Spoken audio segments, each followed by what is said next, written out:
Good morning children.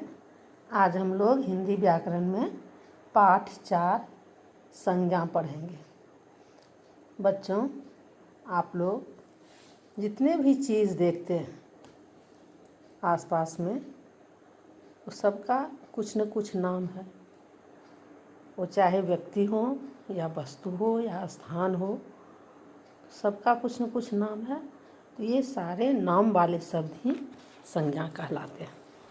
ठीक है बच्चों, जैसे आप इस पाठ में देखिए, ये कौन है? सुभाष चंद्र बोस। ये कौन है? नरेंद्र मोदी। तो ये व्यक्ति का नाम हुआ। ये क्या है? Taj Mahal, India Gate. ये क्या हुआ? स्थान का नाम। इसी तरह कुतुब मीनार है, बहुत सारा है जो तुमको, कुल्लू है, मनाली है। तो ये कोई शहर का नाम हुआ, तो ये हो गया जो स्थान का नाम। ये क्या है? चीज़ का नाम। जैसे पलंग है, समोसे हैं, ये कलम है, ये तुम्हारी किताब है। ठीक है, तो ये हो गया चीज़ों का नाम। स्थान क्या कहते हैं, वस्तु का नाम। ये है, देखो ये इसमें इनमें क्या है? बुढ़ापा आ गई है। इनका भाव क्या है? बुढ़ापा का। इसको में क्या आ गया? मोटापा। तो इससे भाव पता चलता है। तो ये जितने भी हैं इन्हीं को हम संज्ञा कहते हैं।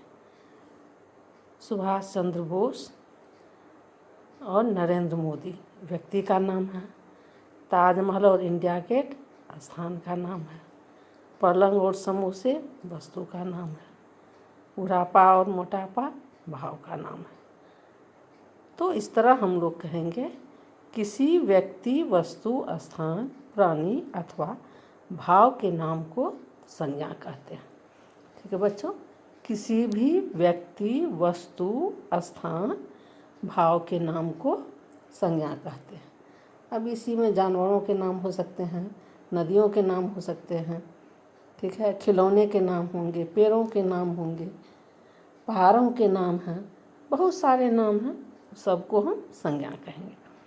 और फिर संज्ञा के प्रमुख 3 भेद होते हैं। कितने भेद हैं संज्ञा के? 3 भेद होते हैं। ये 3 भेद हैं संज्ञा के: व्यक्तिवाचक, जातिवाचक, भाववाचक।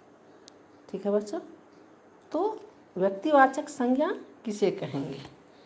जो जिन संज्ञा शब्द से व्यक्ति भर का बोध हो, किसी खास व्यक्ति भर का या विशेष व्यक्ति भर का बोध हो, उसे व्यक्तिवाचक संज्ञा कहेंगे।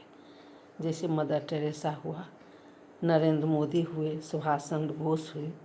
ये खास व्यक्ति हैं, इनका एक ही है ये बहुत नहीं है। जैसे ताजमहल खास है, इंडिया गेट खास है, गंगा नदी हुआ, हिमालय पर्वत हुआ, रामायण किताब हुआ। तो ये सब व्यक्तिवाचक संज्ञा मानेंगे, क्योंकि ये खास हैं। इसका दूसरा और कुछ इस तरह से कोई दूसरा नहीं है, ये एक ही है, इसीलिए इसको व्यक्तिवाचक संज्ञा कहेंगे। जातिवाचक, जिन संज्ञा शब्दों से एक जाति भर का बोध हो, एक जैसे बहुत चीज़ों का बोध हो, उसे जातिवाचक संज्ञा कहेंगे। जैसे हिरण, तो जंगल में बहुत हिरण रहते हैं। हाथी, घोड़ा, बच्चा, शहर, बहुत शहर हैं भारत में या दुनिया में। नदी, बहुत सारी नदियाँ, गंगा, यमुना, कृष्णा का बहुत सारी नदियाँ हैं। तो नदी सिर्फ कहने से जातिवाचक होगा। यदि उसमें नाम डाल देंगे गंगा नदी तो व्यक्तिवाचक हो जाएगा। ठीक है, पहाड़ सिर्फ कहेंगे तो जातिवाचक हो जाएगा। हिमालय पहाड़ कहेंगे तो व्यक्तिवाचक हो गया। मकान कहेंगे तो जातिवाचक है। मकान का नाम यदि कह देंगे तो वो हो जाएगा तुमको लाल किला जैसे हो गया, तो व्यक्तिवाचक हो गया। तो जिन शब्दों से एक जैसे या एक जाति भर का बोध हो, जिन शब्दों से किसी व्यक्ति, वस्तु, स्थान के जाति भर का बोध हो, उसे जातिवाचक संज्ञा कहेंगे। तीसरा है भाववाचक संज्ञा। जिन संज्ञा शब्दों से किसी व्यक्ति वस्तु स्थान के भाव गुण दोष अवस्था का बोध हो उसे हम भाववाचक संज्ञा कहेंगे। ठीक है बच्चों। जैसे बच्चा में बचपन, बच्चा से बचपन, बूढ़ा से बुढ़ापा, मोटा से मोटापा, ये भाववाचक संज्ञा हो जाएगा। सुंदर से सुंदरता। ठीक है बच्चों। यहाँ व्यक्तिवाचक संज्ञा में देखिए सचिन तेंदुलकर, लाल किला, अक्षरधाम, ये एग्जाम्पल उदाहरण दिया हुआ है जो खास हैं, इसीलिए इसको व्यक्तिवाचक संज्ञा कहेंगे। जातिवाचक संज्ञा में जैसे झरना, लड़का, नदी, बहुत सारी नदियाँ हैं, बहुत सारे लड़के हैं, लेकिन लड़का का यदि नाम हो जाएगा मोहन तो ये व्यक्तिवाचक में आ जाएगा, लेकिन सिर्फ लड़का है तो जातिवाचक। झरना, बहुत सारा झरना है, जातिवाचक। भाववाचक का बचपन, उदासी, बुढ़ापा, इसमें क्या है, इसके यहाँ पर दिया हुआ है उदास है, इसका भाव दिखाया है, बुढ़ापा इनका अवस्था दिखाया है, बचपन अवस्था दिखाया है, ये भाववाचक संज्ञा। ठीक है।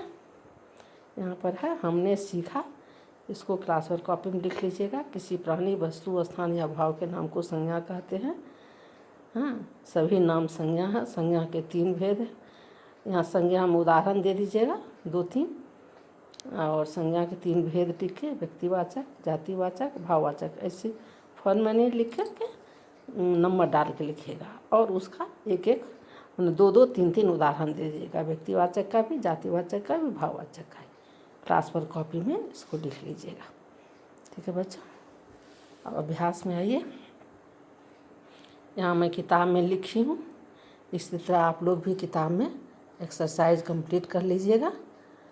तो संज्ञा किसे कहते हैं? किसी व्यक्ति, वस्तु, स्थान, प्राणी या भाव के नाम को संज्ञा कहते हैं। किताब से पढ़ के पहले समझ लीजिएगा और किताब से देखकर परिभाषा लिख लीजिएगा। जो किताब में लिखा हुआ है या जो मैं कह रही हूँ, दोनों एक ही हैं। ठीक है। व्यक्तिवाचक संज्ञा से क्या तात्पर्य है, मतलब किसे कहते हैं? तो जो संज्ञा शब्द किसी विशेष व्यक्ति, वस्तु, स्थान या प्राणी का बोध कराते हैं उसे व्यक्तिवाचक संज्ञा कहते हैं। आपके किताब में दिया हुआ है जो वे नाम जो किसी एक विशेष व्यक्ति, वस्तु, स्थान आदि के विषय में बताते हैं व्यक्तिवाचक संज्ञा कहते हैं। दोनों का मीनिंग एक ही है। आपको जो सुविधा हो आप लिख सकती हैं। जातिवाचक संज्ञा किसे कहते हैं? 2 उदाहरण दो। जिन संज्ञा शब्दों से उनके जाति भर का बोध होता है उन्हें जातिवाचक संज्ञा कहते हैं। जब मैं छोटा में परिभाषा लिखी हूँ जो तुम्हारी किताब में दिया हुआ है, वे नाम संज्ञा शब्द जो किसी पूरी जाति अथवा समूह का बोध कराते हैं उन्हें जातिवाचक संज्ञा कहते हैं। जैसे में ये एग्जाम्पल है, जो आपको सुविधा हो दोनों में से लिख सकते हैं। भाववाचक संज्ञा का 100 उदाहरण परिभाषा दे। 100 उदाहरण ना, उदाहरण के साथ जिन संज्ञा शब्दों से किसी के भाव, गुण, दोष, अवस्था का बोध होता है उन्हें भाववाचक संज्ञा कहते हैं। मैं शॉर्ट में लिखी हूँ, हमारे किताब में जो दिया है, किसी भाव, प्राणी, वस्तु के गुण, दोष या दशा का ज्ञान कराने वाले शब्द भाववाचक संज्ञा कहलाते हैं। ठीक है। इसका उदाहरण यहाँ दिया हुआ है। तो ये हो गया अभ्यास। ये किताब में जो हट सके उसको छोटा छोटा करके लिख लीजिएगा, कॉपी में नहीं लिखना है। सही विकल्प पर सही राइट का निशान लगाओ। महात्मा गांधी संज्ञा के कौन से रूप का उदाहरण है? तो व्यक्तिवाचक। नाम है महात्मा गांधी, एक ही थे, व्यक्तिवाचक। इनमें कौन सा शब्द भाववाचक संज्ञा का उदाहरण है? बुढ़ापा, नदी, मेघ। तो क्या है? बुढ़ापा है भाववाचक, नदी मेघ नहीं है, नदी तो जातिवाचक है। ठीक है। सभी नाम कहलाते हैं, शब्द नाम नहीं कहलाते हैं, पद नहीं कहलाते हैं, संज्ञा कहलाते हैं। जितने नाम हैं सब क्या कहलाते हैं? संज्ञा। ठीक है। इसको आप लोग किताब में ही भर लीजिएगा। 6 नंबर, सही संज्ञा शब्द चुनकर खाली स्थान भरो। इसको आप लोग हिंदी 1 क्लास पर कॉपी में लिख लीजिएगा। खाली जगहों को भरो, प्रश्न के साथ उत्तर। किताब में भी कर लीजिएगा, कॉपी में भी। रमा ने मंदिर जाकर ईश्वर की आराधना की। बच्चे को हंसता देखकर माँ की खुशी का ठिकाना न रहा। लोग नदी में स्नान कर रहे थे। नवीन को समोसे खाना पसंद है। किताब मेज पर रख दो। इसको देख करके आप लोग हिंदी 1 क्लास 4 कॉपी में इसको देखकर लिख लीजिएगा और इसको क्लास 4 कॉपी में लिखिएगा, सिर्फ इसको और सिर्फ इसको। ठीक है बच्चों, thank you, God bless you. एक बार किताब से पढ़कर आप लोग समझ लीजिएगा।